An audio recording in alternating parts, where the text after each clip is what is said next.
입니까? 네, 그래요. 보통 이렇게 연휴가 지나고 나면 연휴 후유증 있죠. 그래서 사실 이렇게 예배 드릴 때 여러분들이 쭉 처져 있으면 어쩔까 싶었는데 다들 생기가 돌고 있네요. 참 감사합니다. 이 시간 주의 이름으로 모인 여러분들 심령과 가정 가운데 하나님의 은혜와 평강이 임하기를 주의 이름으로 축원합니다. 자, 이 마음으로 우리 옆에 분들과 다시 한번 인사하겠습니다. 참 잘 오셨습니다. 우리 인사하겠습니다. 네, 오늘 우리가 이제 에덴 동산에 하나님께서 이 아담을 이끄시는 이제 대목이 있는데 이 대목을 우리가 함께 생각해 보도록 하겠습니다. 사람이 생명이 된지라라고 하는 하나님께서 왜 사람을 생명으로 만드셨는가라고 하는 것을 살펴보도록 하겠는데요. 2장 4절부터는 분위기가 완전히 달라집니다. 2장 3절까지 모습을 보면 혼돈과 공허, 흑암 가운데 있는 이 우주에 하나님께서 질서 그리고 생명을 부여하셔서 이 생명체가 지구 가운데 살게 되는 참 생명의 신비로움이 소개가 되어지죠. 그리고 얼마나 완벽했으면 하나님이 하루하루를 바라보시면서 심히 좋았더라라고 하는, 그리고 마지막 제7일에는 하나님께서 안식하셨다라고 하는 것을 성경이 보여줍니다. 그러나 2장 4절부터는 좀 내용이 달라집니다. 창조에 대한 요약이라고 하는 그런 의미가 아니라 2장 4절부터는 타락과 홍수 사건과 연관이 되어서 이제 소개가 되어지고 있는 것이죠. 예를 들어서 이제 우리가 아이를 낳아서 이제 가정 가운데 아이를 데리고 오면 참 얼마나 이쁩니까? 저도 아이를 낳았지만은 별로 저는 잘 모르겠어요. 그런데 어른들은 그렇지 않은가 봐요. 자기가 낳아서 기를 때는 잘 뭘 모르고 길렀지만은 그 자녀를 낳게 되어지면 그거 눈에 넣어도 안 아프다라고 하는 그런 이야기를 하시더라고요. 또 어떤 분은 이런 이야기 하더라고요. 그 아기가 3년 동안 부모를 즐겁게 해주고 30년을 괴롭힌다, 이런 말을 하더라고요. 무슨 말인지는 잘 모르겠는데 아이를 키우면서 좀 알겠어요. 참 3살 때는 얼마나 이쁘고 귀여운지, 하는 짓도 정말 이뻐요. 그러나 그 나머지 시간 3년의 즐거움을 30년으로 때우고 있는, 그렇게 이야기를 하더라고요. 자, 그러면 우리가 이런 생각을 해볼 수가 있겠죠. 이 아이가 자라면서 장차 부모에게 순종하는 자녀가 될 것인지 아니면 부모 속을 썩이는 자녀가 될 것인지 궁금하잖아요.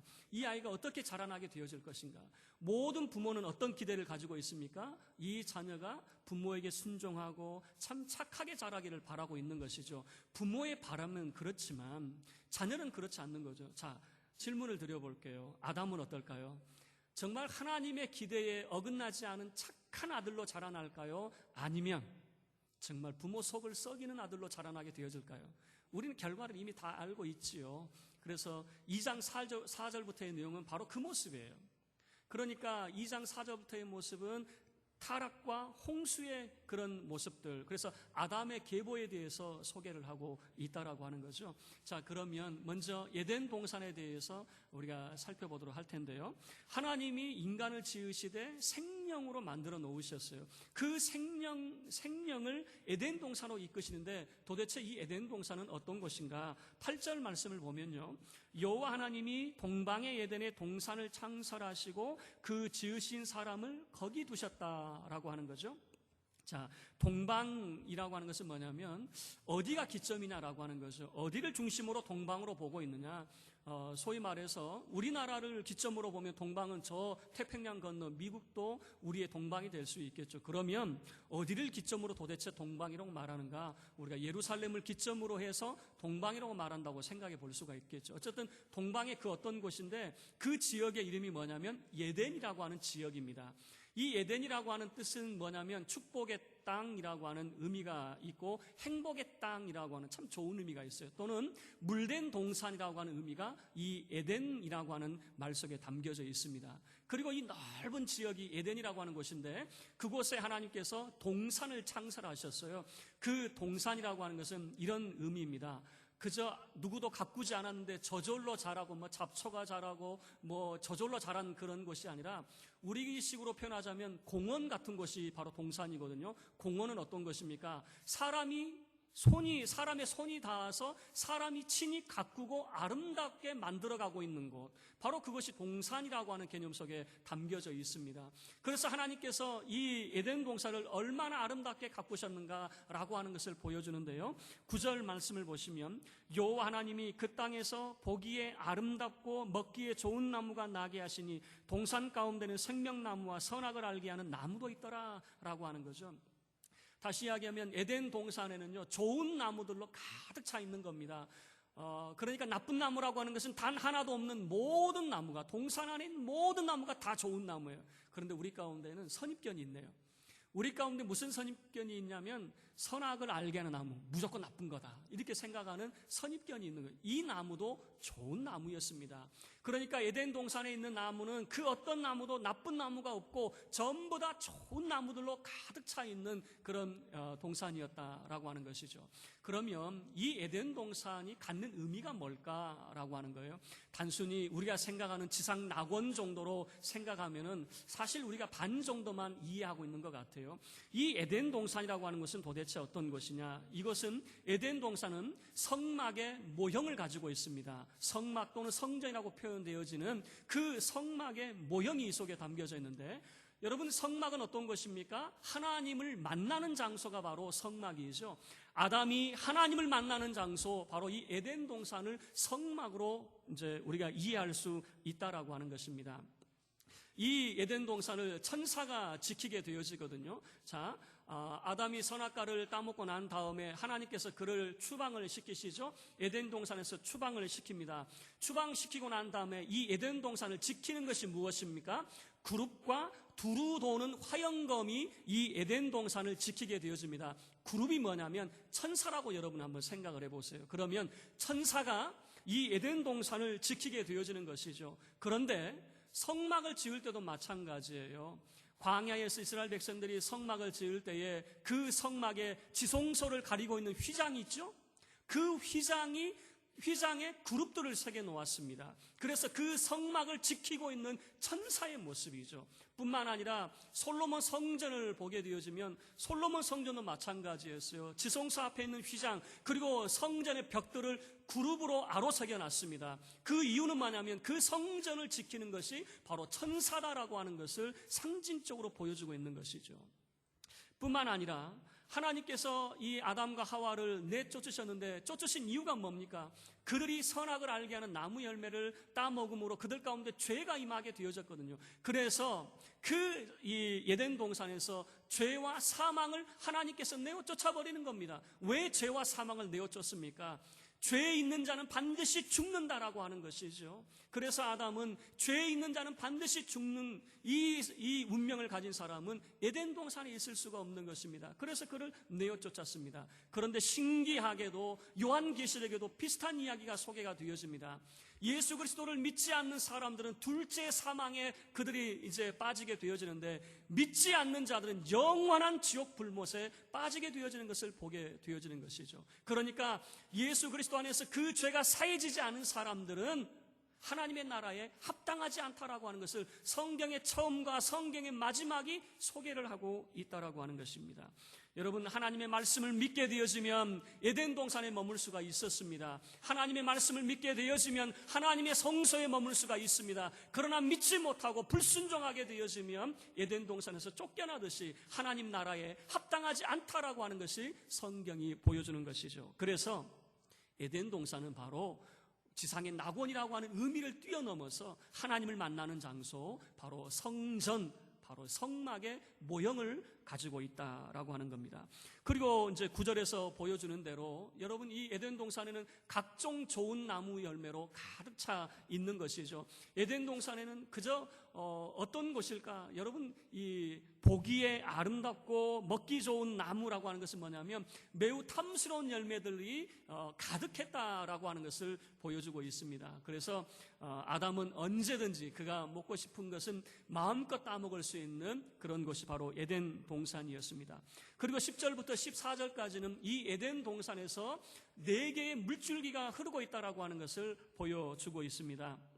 4개의 강이라고 하는 것은 뭐냐면, 4라고 하는 숫자가 가지고 있는 것은 뭐냐면 완전성을 가지고 있거든요. 다시 이야기하면 이 4개의 물줄기가 그저 근처만을 적시는 것이 아니라 온 세계를 적시고 있다라고 하는 것을 보여주고 있는 것이죠. 다른 말로 이야기하자면 에덴 동산에서 바로 난 하나님의 축복이 에덴 동산에만 머무는 것이 아니라 온 세상을 적시고 있다. 하나님의 축복이 온 세상으로 넘쳐나고 있다라고 하는 것은 이 4개의 강으로서 상징적으로 보여주고 있는 것이죠. 이 4개의 강 이름 여러분 몰라도 됩니다. 어떤 사람들이 4개의 강 무엇이었더라? 우리가 유초등부 성경 공부하고 시험 볼 때나 좀 알아도 되는 것이지 굳이 우리가 4개의 강 이름이 뭔지 알려고 하지 않아도 됩니다. 자, 4개의 강을 보게 되어지면 특징은 뭐냐면 이런 겁니다. 비손이라고 하는 강은 뭐냐면 하일라라고 하는 순금의 땅을 이제 흘러가게 되어지는 것이고, 기혼이라고 하는 강은 구스 온 땅에, 그리고 히데겔, 유브라데라게 이런 강들이 있는데, 이 강들의 특징은 뭐냐면 참 넘치는 물이었다라고 하는 것을 보여주고, 다시 이야기하면 온 세상을 적시는 풍성한 물이었다라고 하는 것을 보여주고 있어요. 이 강들의 이름을 보시면요, 비손이라고 하는 것은 쏟아져 나오는 물, 넘쳐 흐르는 물이라고 하는 뜻을 가지고 있어요. 기혼이라고 하는 것은 터져 나온 물, 그리고 히데겔이라고 하는 것은 빠른 물, 급류를 표현을 하고 있고요, 유브라데는 큰 강을 표현하는 것입니다. 그러면 이 4개의 강줄기는 한마디로 이야기하면 이 에덴 동산에서 바로 난 이 생명의 젖줄기가 에덴 동산을 두루 적실 뿐만 아니라 온 세계로 퍼져나가고 있다고 하는 것을 보여주는 거죠. 다시 이야기하면 하나님의 축복이 하나님의 성소에 머물지 아니하고 이 성소에 임한 하나님의 축복이 온 세상에 편만하게 흘러 넘쳐나고 있다고 하는 것을 4개의 강을 통해서 우리에게 보여주고 있다고 하는 거예요. 예스겔 선지자가 봤던 그런 장래에 임하게 되어질 성소의 비전을 그가 보게 되어집니다. 예스겔서 47장의 모습을 보게 되어지면 성전 문지방에서부터 물줄기가 흘러나오게 되어집니다. 그런데 그 물줄기가 동쪽으로 흘러가게 되어지는데, 그 흘러가면서 그 물줄기가 흘러가는 곳마다 나무가 자라나게 되어지고, 그 잎사귀는 약초로 쓰이는 그런 잎사귀가 나게 되어집니다.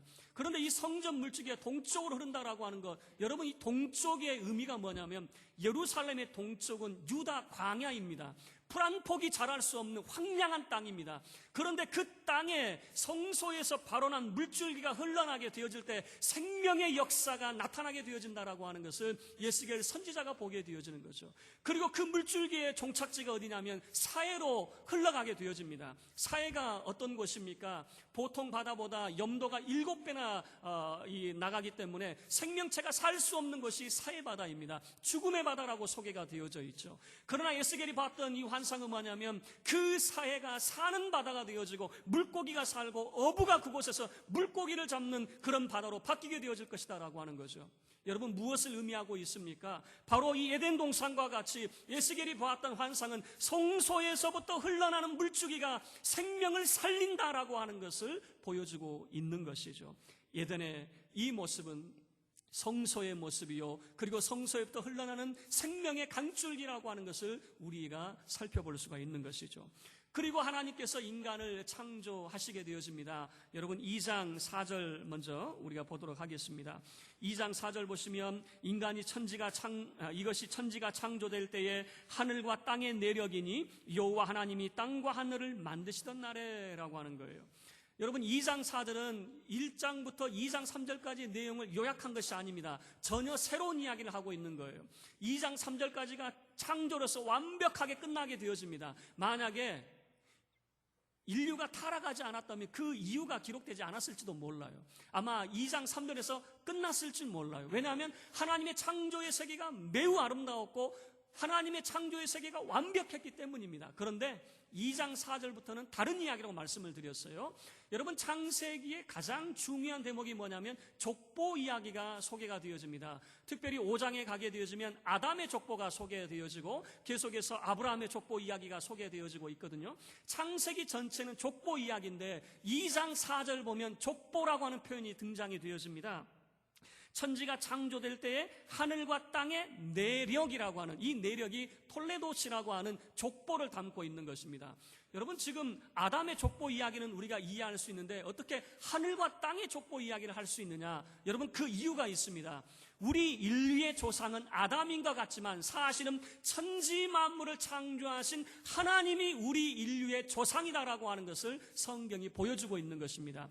누가복음을 보게 되어지면 보통 족보라고 하는 것은 조상에서부터 내려오게 되어져 있어요. 그러나 누가는 예수에게서부터 거꾸로 거슬러 올라가게 되어지는데 어디까지 올라가게 되어집니까? 하나님까지 올라가게 되어지는 것이죠. 인류의 조상은 아담이 아니라 아담을 뛰어넘어 천지 만물을 창조하신 하나님이다라고 하는 것이죠. 인류의 족보는 그래서 하나님에게서부터 시작된다라고 하는 것을 보여주게 되는 거죠. 자, 2장 5절을 보게 되어지면 네 가지가 없습니다. 하나님께서 아직 천지 만물을 창조하시는 그런 과정 가운데 있는지, 첫 번째는 이제 무엇이 없습니까? 땅에 비가 없다라고 하는 것이죠. 그리고 두 번째는 땅을 갈 수 있는 사람이 없다는 것이고, 세 번째는 들에 초목도 없고, 네 번째는 밭에 채소도 없는, 아무것도 없는 그런 상태이죠. 그런데 6절 말씀을 보면 안개만 땅에서 올라와 온 지면을 적셨다라고 하는 그런 표현이 있어요. 자, 우리 개역 성경은 안개라고 하는 그런 표현을 썼는데, 이제 영어 성경을 보게 되어지면 크게 두 가지로 나누게 되어집니다. 안개로 해석하는 영어본이 있는가 하면 샘물로 해석하는 영어본이 있어요. 자, 그러면 안개로 해석하면 이런 내용이 되는 거죠. 이 땅에 수증기가 가득 차서 그것이 땅을 적시는 역할을 했다는 것이고, 샘물로 해석을 하게 되어지면 여러분 에덴 동산과 같이 흐르는 물줄기가 온 세상 천지를 그리고 땅들을 적시고 있다라고 하는 것을 생각해 볼 수가 있는 것이죠. 여러분, 물이 흘렀다라고 하는 것은 무엇이냐면 이제 사람이 살 수 있는 모든 환경이 갖추어졌다라고 하는 것이죠. 그리고 이제 7절 말씀, 하나님께서 인간을 창조하시는 대목이 소개가 되어집니다. 우리 2장 7절 말씀 함께 합독하겠습니다. 여호와 하나님이 땅의 흙으로 사람을 지으시고 생기를 그 코에 불어넣으시니 사람이 생명이 되니라. 여러분, 우리 인류의 창조에 대해서 여러분 궁금하잖아요. 도대체 인간이 어떻게 만들어졌고 인류의 기원이 어떻게 될까 되게 궁금하잖아요. 저도 제 인간의 모습을 생각하면 참 신기할 뿐이거든요. 저는 저 혼자 살고 있다고 생각하고 내가 원하는 데 손이 움직이고 머리도 움직이고 내가 원하는 곳에 갈 수 있고, 그러니까 나 하나라고 생각하는데 이 살결 하나만 떼어내더라도 여러분 어떤 모습이냐면 세포 덩어리예요. 세포 덩어리. 다시 이야기하면 내 몸에 나 혼자 살고 있는 것이 아니라 수조 개의 세포가 함께 숨쉬고 살고 있더라고요. 지금도 내 오장육부 중에 어떤 것은 죽기도 하고 살기도 하고, 지금도 내 몸 안에서는 살고 죽는 역사가 끊임없이 벌어지고 있더라고요. 신기하지 않습니까? 그래서 이 온 우주 가운데 생명체가 어떻게 생겨나게 되어지고, 그리고 이 생명체의 기원이 어떻게 될까? 그런데 2장 7절에서 보여주고 있는 거예요. 여호와 하나님이 땅의 흙으로 사람을 지으셨다라고 하는 거죠. 지으시고라고 하는 것은 뭐냐면 도자기를 빚는, 토기장이가 그러니까 도자기를 빚는 그런 모습이거든요. 다시 이야기하면 하나님께서 땅의 티끌, 땅의 진흙들을 이렇게 가지고 하나님께서 이제 사람을 지으시는 거죠. 그러면 어떤 모습으로 지으실까 되게 궁금하잖아요. 하나님이 지금 흙으로 뭔가를 열심히 만들고 있잖아요. 무엇을 만들까? 여러분, 저도 제 자녀 아이들이 그림을 그리면요 되게 궁금해요. 뭘 그릴까? 가족의 그림을 그릴 때 아빠가 빠지면 되게 저도 심통을 부립니다. 야, 아빠를 그려야지. 그러면 아빠를 조그맣게 그리잖아요. 또 혼을 냅니다. 아빠를 제일 크게 그려야지. 그런 게 있더라고요. 저도 아이가 그림을 그릴 때, 가족 그림을 그릴 때 아빠를 제일 크게, 제일 멋있게 그리면 저도 좋더라고요. 자, 여러분, 하나님이 사람을 어떤 모습으로 만들어갈까 되게 궁금하잖아요. 1장 27절에서 보여주고 있는 거예요.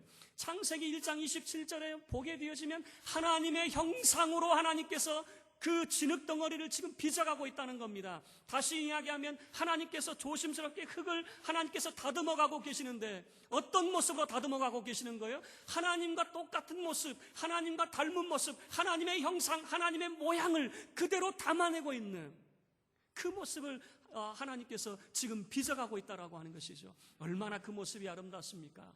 여러분, 하나님께서 우리 사람을 지으실 때에 하나님과 닮은 꼴로 만들어가고 있는 거죠. 그래서 하나님이 우리를 사랑하신다라고 하는 거예요. 사람은 자기가 만든 것을 소중하게 여기는데 그 만든 것이 나하고 똑같이 닮았다면 그것은 천하의 그 어떤 것과 견줄 수 없는 가장 값진 것이 될 수밖에 없는 것이죠. 뿐만 아니라 하나님께서 생기를 그 코에 불어넣으시니 사람이 생명이 되었다라고 성경에 소개를 하고 있습니다. 여러분, 어떤 학자는 이렇게 소개를 하더라고요. 하나님의 얼굴이 인간과 가장 가까이 맞댄 순간이라고 소개를 하더라고요.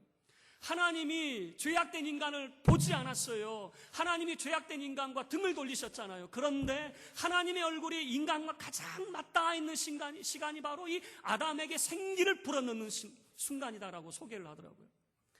하나님의 얼굴과 인간의 얼굴이 가장 가까이 맞닿아 있는 이 순간에 하나님께서 생기를 그 코에 불어넣으셔서 이 사람이 생명, 살아있는 생명체, 살아있는 영적인 존재가 되었다라고 하는 거죠.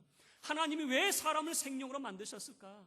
그냥 일반적인 짐승과 같이 대우하시면 되는데 왜 하나님은 사람을 생명처럼 이 생명, 살아있는 영으로 만드셨을까라고 하는 거죠. 그리고 그 생명을 하나님께서 어디로 초대를 하셔요? 에덴 동산으로 초대를 하고 계신다라고 하는 거죠. 여러분, 단적인 이유는 뭐냐면 이 성소에서의 축복을 온 세상에 가져갈 수 있도록 하나님께서 인간을 생영으로 만드셨다라고 하는 것을 보여주고 있는 것이죠. 그리고 하나님께서 이 생명으로 만드셨는데 아무 이유 없이 그저 나하고 똑같은 사람 하나 만들어야 되겠다 이렇게 생각하고 만드셨는가? 아닙니다. 하나님께서는 인간의 미래를 가지고 하나님께서는 인간을 향한 계획이 있었습니다. 그 계획이 1장 26절과 28절 속에서 잘 담아내고 있습니다. 1장 26절은 어떤 내용입니까? 하나님이 지으신 하늘의 새, 바다의 물고기, 그리고 땅에 있는 모든 생명체를 다스릴 목적으로 하나님께서 인간을 만드셨다라고 하는 것을 보여주고 있습니다. 하나님이 가지고 있는 인간에 대한 하나님의 목적이 뭡니까? 인간에 대한 하나님의 계획이 뭡니까? 우리가 그저 에덴 동산에 머물러 있는 것, 그것을 뛰어넘고 있다라고 하는 것입니다. 하나님이 지으신 온 세상 천지 만물을 다스릴 자로 하나님께서는 인간을 창조하시고 만드셨다라고 하는 거죠. 그래서 1장 28절 뭐라고 이야기합니까? 우리 1장 28절 함께 합독하겠습니다. 하나님이 그들에게 복을 주시며 하나님이 그들에게 이르시되 생육하고 번성하여 땅에 충만하라. 땅을 정복하라. 바다의 물고기와 하늘의 새와 땅에 움직이는 모든 생물을 다스리라 하시니라. 하나님께서 그 인간을 하나님께서 복을 주시죠. 하나님의 계획대로 살아갈 수 있도록 복된 존재로 하나님께서 그를 삼아주시는 겁니다. 그리고 그에게 말씀하십니다.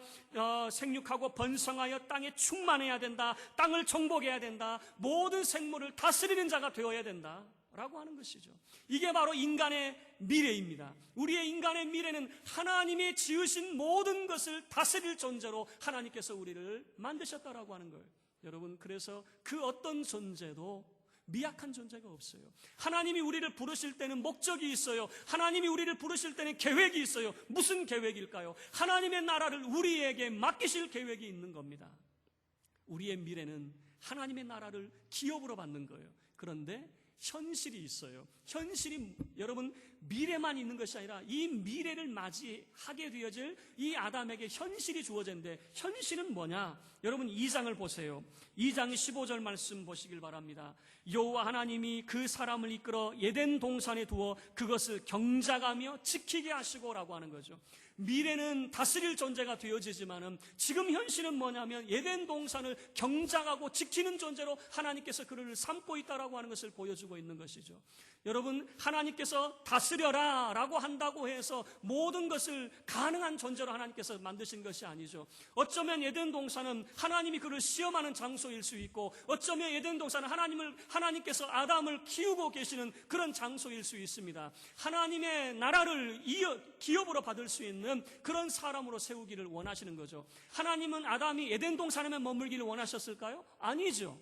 뭐라고 말씀하셨습니까? 땅에 충만하라고 이야기하셨습니다. 에덴 동산에만 머무는 거 하나님의 뜻이 아니죠. 온 세계에 편만하게 퍼지는 것이 하나님의 뜻이죠. 그러나 그 하나님의 뜻은 어디에 있냐면 퍼지기 직전에 이 성소에서의 축복을 가지고 나가기를 하나님께서는 원하셨다라고 하는 것을 보여주는 거죠. 그래서 에덴 동산에서 너는 이 땅을 경작하고 지키는 자가 되어라. 그리고 또 한 가지 명령을 내리시는데 16절에서는 하나님께서 이렇게 말씀을 하십니다. 이 동산 안에 있는 수많은 나무의 실과는 네가 임의로 먹을 수 있다. 네 마음대로 먹을 수 있다. 다 네 것이다 라고 이야기하죠. 그러나 17절 말씀에서는 단 한 가지만은 하지 말라라고 하나님께서 부탁을 하시네요. 우리 17절 말씀 함께 읽겠습니다. 선악을 알게 하는 나무의 열매는 먹지 말라. 내가 먹는 날에는 반드시 죽으리라 하시니라. 하나님께서 모든 것을 아담에게 허락하셨지만 한 가지를 하나님께서 제안을 하십니다. 그것은 동산 중앙에 있는 그 선악을 알게 하는 나무의 열매는 네가 먹어서는 안 된다라고 하는 거죠. 우리 인간의 현실이 무엇입니까? 현실은 하나님의 말씀을 믿느냐 믿지 않느냐예요. 여러분, 제 말이 지금 무슨 말을 하고 있냐면, 아담은 하나님의 말씀을 믿을 수도 있고 믿지 않을 수도 있었어요. 자, 보세요. 하나님은 아담에게 무엇을 말씀하셨냐면, 너 선악을 알게 하는 나무 열매를 먹으면 너 죽는다 그랬어요. 그러나 뱀은 뭐라고 이야기했습니까? 뱀은 먹어도 안 죽는다 그랬어요. 그러면 아담은 누구 말을 믿어야 됩니까? 아담은 하나님 말씀을 믿었어야 돼요. 하나님 말씀을 믿고 먹으면 죽는다라고 하신 하나님 말씀을 믿어야 돼요. 그러나 아담은 누구 말을 믿었습니까? 뱀의 말을 믿었어요. 왜요? 먹어도 안 죽어 라고 하는 뱀의 말을 믿은 겁니다. 여러분이 에덴 동산이 보여주는 것은 무엇입니까? 바로 믿음이 순종을 낳는다라고 하는 것을 우리에게 보여주고 있는 거예요.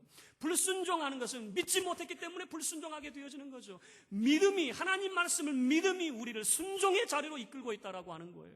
여러분, 이 시간 들려지는 모든 말씀, 성경에서 들려지는 하나님의 말씀을 여러분 하나님 말씀으로 받을 수 있기를 주의 이름으로 축원합니다. 왜 우리가 순종하지 못합니까? 하나님 말씀으로 못 듣기 때문에 불순종하게 되어지는 거죠. 하나님 말씀으로 받으시길 바랍니다. 아담이 너 죽는다라고 이야기했어도 안 죽는다고 이야기하는 뱀의 말이 유혹이 돼가지고 하나님 말씀을 불순종하게 되어지는 거예요. 여러분이 에덴 동산에서 하나님이 원하시는 것이 무엇이었겠습니까? 그를 왜 생명으로 만드셨겠습니까? 사람이 생명이 된지라 왜 생명으로 만드셨습니까? 아담을 통해서 하나님께서는 이 에덴 동산의 축복이 아담을 통해서 온 세상에 흘러 넘쳐나기를 원하셨던 것이죠. 그런데 이 에덴 동산에서 아담은 불순종함으로 멈춰버렸어요. 에덴 동산의 축복이 멈춰버렸어요. 세상으로 흘러가지 못했습니다. 에덴 동산의 축복이 멈춰버리고 오히려 아담의 죄와 그 불순종의 결과인 죽음이 온 세상 가운데 임하게 되어졌던 것이죠. 여러분, 말씀을 마치도록 하겠습니다. 아담의 믿음은 에덴 동산의 축복이 온 세상에 흘러 온 세상이 에덴이 되는 역사였습니다. 그가 믿기만 했다면 에덴 동산만이 아니라 온 세상이 에덴이 되었을 것입니다. 그러나 그의 불순종으로 인하여서, 하나님 말씀을 믿지 못함으로 인하여서 온 세상에 하나님의 에덴의 축복이 온 세상에 흘러가지 못하게 되어졌던 거죠. 오늘 이 시간 여러분 기억할 수 있기를 바랍니다. 주의 성전에서 축복이 여러분의 가정과 여러분의 일터 가운데 그 축복이 흘러넘치기를 주의 이름으로 축원합니다. 하나님의 축복은 어디에서부터 시작이 되어집니까? 주의 성소에서부터 시작한다는 사실을 기억하시길 바랍니다.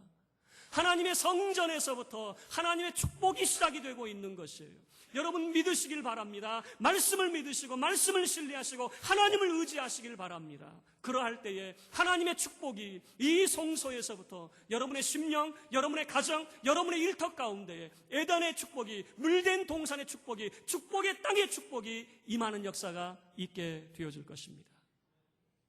오늘 저와 여러분의 삶이 정말 이 성소에서부터 흘러나오는 하나님의 에덴의 축복을 힘입는 자의 삶이 되어져서 정말 하나님이 기대하는 건 뭘까요? 에덴 동산을 망치는 자 결코 기대하지 않았을 거예요. 오히려 에덴 동산을 아름답게 가꾸는 자를 하나님이 기대하셨을 겁니다. 하나님께서 우리를 향하신 어떤 기대를 가지고 계실까요? 하나님의 몸된 교회, 하나님의 나라를 망치는 자가 아니라 아름답게 경작하고 지키는 자를 하나님이 오늘도 기대하고 계신다는 것이죠. 하나님의 기대에 합당한, 하나님을 기쁘시게 하는 자의 삶을 사는 저와 여러분의 삶이 되기를 주의 이름으로 축원합니다. 우리 다 같이